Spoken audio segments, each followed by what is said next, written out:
وہ جو بچپن تھا، وہ جو یادیں تھیں، وہ پتہ نہیں کہاں چلی جاتی ہیں، اور ہم پھر ایک پتہ نہیں کس طرح کی چیزوں میں ہم پھنس جاتے ہیں. ہماری وہ محبت، وہ چیزیں، وہ سب کچھ ختم ہو جاتا ہے. ہم بھی چھوٹی چھوٹی باتوں کو بھی چن رہے ہوتے ہیں. ہاں اس نے تو ہے نا تمہارے بارے میں یہ کہا، میرے بھائی نے تو مجھے یہ کہہ دیا، میری بہن نے تو مجھے یہ کہہ دیا، میرے بھائی تو میری بھابھی کے پیچھے لگ گئے.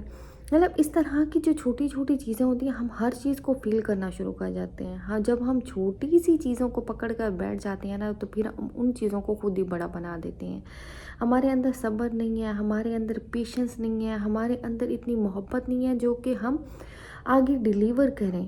ہمارے اندر جو ہے، ہم نے نفرتوں کو اتنا زیادہ پال کے رکھا ہوا ہے کہ ہمارے دل اب نفرتوں سے بھر چکے ہیں، غلط فہمیوں سے بھر چکے ہیں.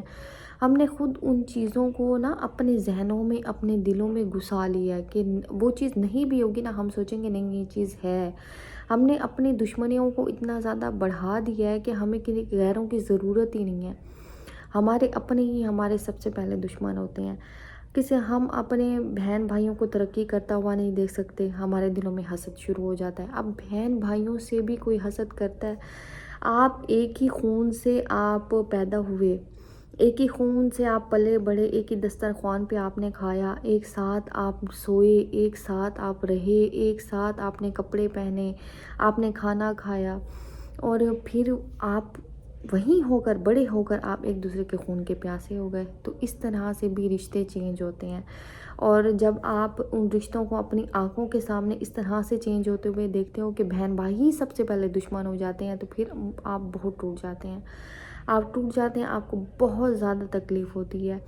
لیکن اللہ تعالیٰ اگر آپ کو ان چیزوں سے گزارتے ہیں نا، تو پھر آپ کو عطا بھی بہت زیادہ کرتے ہیں. اب حضرت یوسف علیہ السلام کی اگر ہم دیکھیں تو ان کے بھائیوں نے ان کے ساتھ کیا کیا؟ بہت بڑا ظلم کیا، بہت ان کے ساتھ وہ کیا، آگے ان کو کنویں میں ڈال دیا. یہ سب سے بڑا ظلم تھا. ان کو اپنے والد سے جدا کیا، یہ بہت بڑا ظلم تھا. لیکن اللہ تعالیٰ نے انہیں کس مقام پر پہنچایا جہاں پر ان کے بھائیوں نے سوچا بھی نہیں تھا کہ یہ پہنچا تھا. وہ تو حسد میں پہلے ہی مر رہے تھے.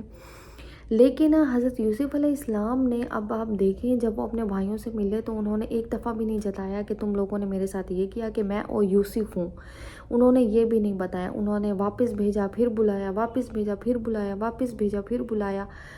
تو آپ یہ دیکھیں کہ ہمارے برداشت کرنے کی، صبر کرنے کی بھی ایک ہمت ہوتی ہے. ہم سب ایک کسی کی غلطی کو معاف کرتے ہیں، ایک دفعہ، دو دفعہ، تین دفعہ، لیکن بار بار جب وہ غلطیاں ریپیٹ ہو رہی ہوتی ہیں تو پھر ہمارے معافی کا بھی جو ہوتا ہے نا وہ ختم ہو جاتا ہے. پھر ہم کہتے ہیں کہ اللہ تعالیٰ ہم کتنا معاف کریں، یہ تو بندہ پھر بھی اسی روٹین پر ہے، پھر بھی اسی روٹین پر ہے. تو آپ دیکھیں بعض اوقات ہم معاف کرنا بھی چاہ رہے ہوتے ہیں لیکن ہم معاف نہیں کر سکتے. بعض دفعہ جب آپ ایسی چیزوں سے گزر رہے ہوتے ہیں تو آپ دیکھیں اللہ آپ کے دل کے درمیان میں نا ایک دیوار بننا شروع ہو جاتی ہے. وہ دیوار اتنی مضبوط ہونے لگ جاتی ہے کہ وہ ظلم و ستم دیکھ کر، وہ چیزیں دیکھ کر کہ بس اب بس ہو گئی ہے، اب اس کو معاف کرنے کا کوئی بھی اب راستہ نہیں ہے. اب دیکھیں اس دیوار کو، اب جب اگر آپ نے ارادہ کر لیا کہ نہیں میں نے اس بندے کو اب معاف کرنا ہے، تو پھر وہ ایٹ اے ٹائم میں نہیں ہو سکتا. ایٹ اے ٹائم آپ اسے اگر کوئی معافی مانگ رہا ہے بہت زیادہ آپ کے ساتھ برا کر کے، تو آپ فوری طور پر نا آپ معاف نہیں کر سکتے.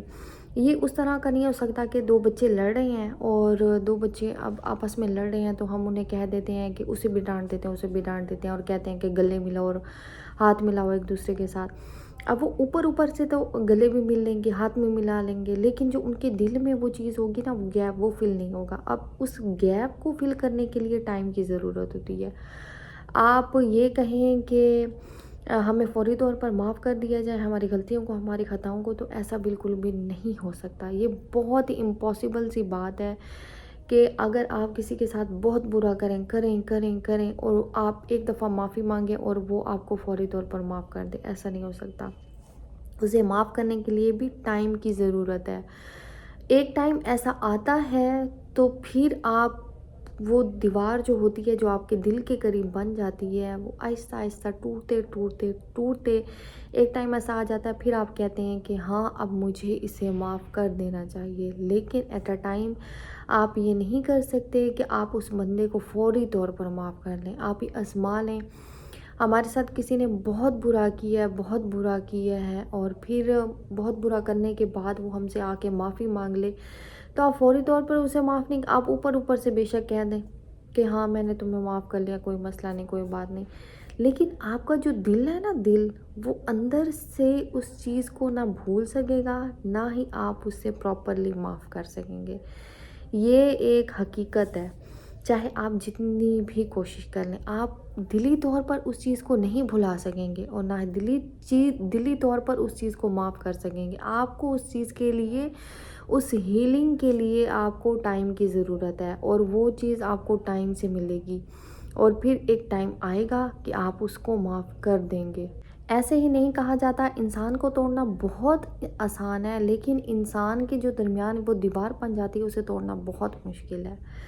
اور اس طرح کے جب آپ کے رشتہ دار ہوں تو پھر آپ کو دشمنوں کی ضرورت بھی نہیں ہوتی۔ اور ہم دیکھ رہے ہوتے ہیں کہ آج کل دیکھیں، کوئی بھی آپ ایسی فیملی اٹھا لیں، کوئی بھی کسی کو بھی آپ دیکھ لیں، کوئی بھی اپنے رشتہ داروں سے خوش نہیں ہے، کوئی بھی اپنے بہن بھائیوں سے خوش نہیں ہے، کسی کے بھی اپنے بہن بھائیوں کے ساتھ، اپنے رشتہ داروں کے ساتھ تعلقات اچھے نہیں ہیں۔ اچھے اس وجہ سے نہیں ہیں کہ ہم نے نفرتوں کو، ہم نے بغض کو، ہم نے حسد کو، ہم نے جو ہے چھوٹی چھوٹی باتوں کو اتنا بڑھا لیا اپنی زندگی میں، اتنا انہیں ہم نے ویلیو دے دی ہے کہ اب ہمیں نا، جو ہم نے اگنور کرنی تھی باتیں، وہ بھی ہمیں بہت بڑی بڑی لگتی ہیں۔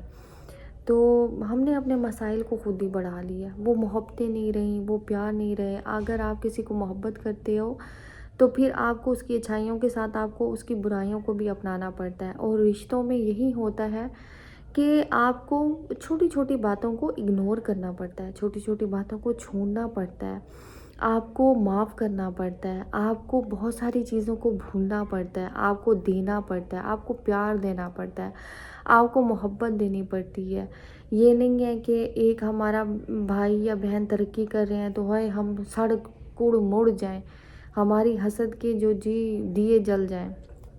نہیں، اس طرح سے نہیں، ہمیں اس طرح سے خوشی ہونی چاہیے جیسے کہ بچپن میں ہم خوشی سے ایک دوسرے کے کپڑے پہنتی تھیں بہنیں، خوشی سے ایک دوسرے کے ساتھ رہتے تھے۔ اگر ہمارا بھائی بچپن میں کوئی ٹرافی جیت گیا ہے تو ہم خوش ہوتے تھے، وہ خوشی کہاں چلی جاتی ہے؟ وہ چیزیں، وہ بچپن کی یادیں کہاں چلی جاتی ہیں؟ مجھے تو آج تک یہ چیزیں بھی سمجھ نہیں آئیں۔ میں لوگوں کو دیکھتی ہوں، میں اپنے آس پاس سب بھی ایسے بکھر چکے ہیں لوگ، مجھے بہت افسوس ہوتا ہے، اور میں دیکھتی ہوں کہ یار کس طرح سے ہے نا، یہ ان کی محبت کس طرح سے چینج ہو جاتی ہے، کس طرح سے بہن بھائی ایک دوسرے سے نفرت کر سکتے ہیں، کس طرح سے بہن بھائی ایک دوسرے سے دور ہو سکتے ہیں، کس طرح سے انہیں ایک دوسرے کی یاد نہیں آتی، سالوں سالوں عید نہیں ملتے، عید پر نہیں ملتے، بات نہیں کرتے کال پر بھی، اور وہ محبت، وہ چیزیں، وہ کچھ بھی نہیں رہا اپنی اولاد میں، اپنے گھر میں۔ ٹھیک ہے، ہر انسان بیزی ہے، لیکن آپ اتنی اسپیس رکھیں کہ اس میں جو آپ کے یہ پیارے پیارے رشتے ہیں وہ بھی ساتھ میں رہیں۔ اللہ تعالیٰ ہم سب کے بہن بھائیوں کو ایک ساتھ رکھیں، اور ہمارے دلوں میں وہ خلوص، پیار، محبت ہمیشہ قائم رکھیں۔ بس جب ان چیزوں کو بندہ دیکھتا ہے تو تھوڑا سا دکھ بھی ہوتا ہے کہ اس طرح کا انوائرمنٹ چلا ہوا ہے کہ ہر کوئی اپنی افراتفری میں ہے، نفسا نفسی میں ہے، کسی کو کوئی پتہ نہیں ہے کہ کوئی بندہ مر رہا ہے، جی رہا ہے، کسی کے ساتھ کیا ہو رہا ہے، نہیں ہو رہا۔ بس ہر کوئی کہہ رہا ہے کہ ہم اکیلے ہیں، ایسے ہی ہیں، اپنے گھر میں ہیں، تو ہم نہ کسی کی سنتے ہیں نہ سناتے ہیں۔ لیکن اللہ تعالیٰ نے یہ پیارے پیارے رشتے بنائے ہیں تو کسی ریزن سے بنائے ہیں، اور یہ شروع سے چلتے آ رہے ہیں، اور دیکھیں ان کا ساتھ ہونا بہت ضروری ہے۔ اگر ہمارے پاس یہی نہیں ہے تو پھر زندگی کا کیا فائدہ؟ پھر زندگی کا وہ مزہ نہیں ہے جو کہ جینے کا مزہ ہے۔ زندگی کا مزہ جو ہے وہ ساتھ رہنے میں ہے، محبت کرنے میں ہے، محبت بانٹنے میں ہے۔ اگر ہم یہ چیز نہیں کرتے تو پھر ہم بس ایسے زندگی گزار رہے ہیں۔ ہم نے اپنی آخرت کو جینا ہے، تو اگر آخرت کو جینا ہے تو پھر آپ کو یہ جو چیزیں ہیں ان سب کو چھوڑنا پڑے گا، ان چھوٹی چھوٹی باتوں کو اگنور کرنا پڑے گا، معاف کرنا پڑے گا، اپنا دل بڑا کرنا پڑے گا، اپنے دل میں اتنی محبت بھر لیں کہ آپ محبت بانٹتے رہیں، پیار کرتے رہیں، معاف کرتے رہیں۔ یہ چیزیں بہت آسان ہیں اگر آپ چاہیں تو۔ اگر آپ ان چیزوں کو مشکل کرنا چاہیں تو وہ خود بخود مشکل ہو جائیں گی، اگر آپ آسان کرنا چاہتے ہیں تو آسان ہو جائیں گی۔ بس یہ ہم پر ڈیپینڈ کرتا ہے کہ ہم نے اپنی لائف کو کس طرح سے جینا ہے۔ اللہ تعالیٰ مجھے آپ سب کو ہم سب کو یہ چیزیں سمجھنے کی توفیق عطا کریں، ہمیں اپنے پیارے پیارے رشتوں کے ساتھ زندگی گزارنے کی توفیق عطا کریں۔ اپنا بہت سارا خیال رکھیے گا، مجھے دعا میں یاد رکھیے گا۔ اللہ حافظ۔